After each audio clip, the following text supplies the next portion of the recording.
Regarding they've announced that SOPs for public transport will not be removed as of yet, it will still apply.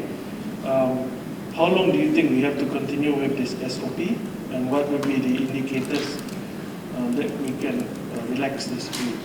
Thank you for the question. So now we are in a recovery phase, so RMCO. So RMCO starts from today, 10th of June, until 31st of August. We have 83 days for us to open up all the sectors and monitor the situation. So this is what we are doing. We hope that we will continue to monitor the situation, and if we can return back to the norm, for example, and without increasing, without any surge in cases, then I think that's the balance that we want to achieve. But we need to step up in terms of surveillance in the hospital, surveillance in the community, for us to make sure that there's no sudden increase of the cases.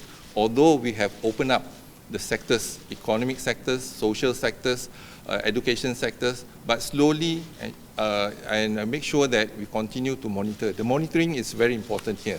So the process is ongoing. So this is, again, we are empowering the public to adhere to SOP. So we hope that this compliance to our SOP will continue until 31st August. If we can see there's an improvement in terms of cases like what we are seeing now, then we are considering to look into whether we can ease the border control. So now border control is still in tightened, and we need to make sure that we are focusing on the local transmission.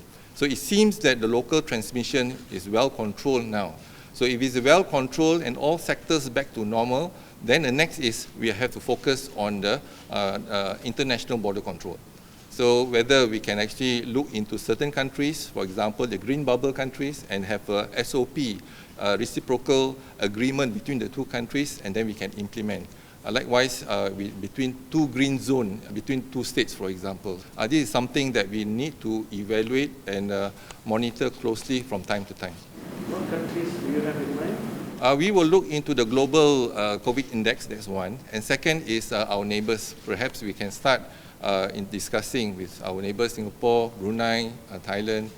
These are a few countries that we think that we can actually look into the SOP. The most important is SOP, the agreement between two parties and two countries.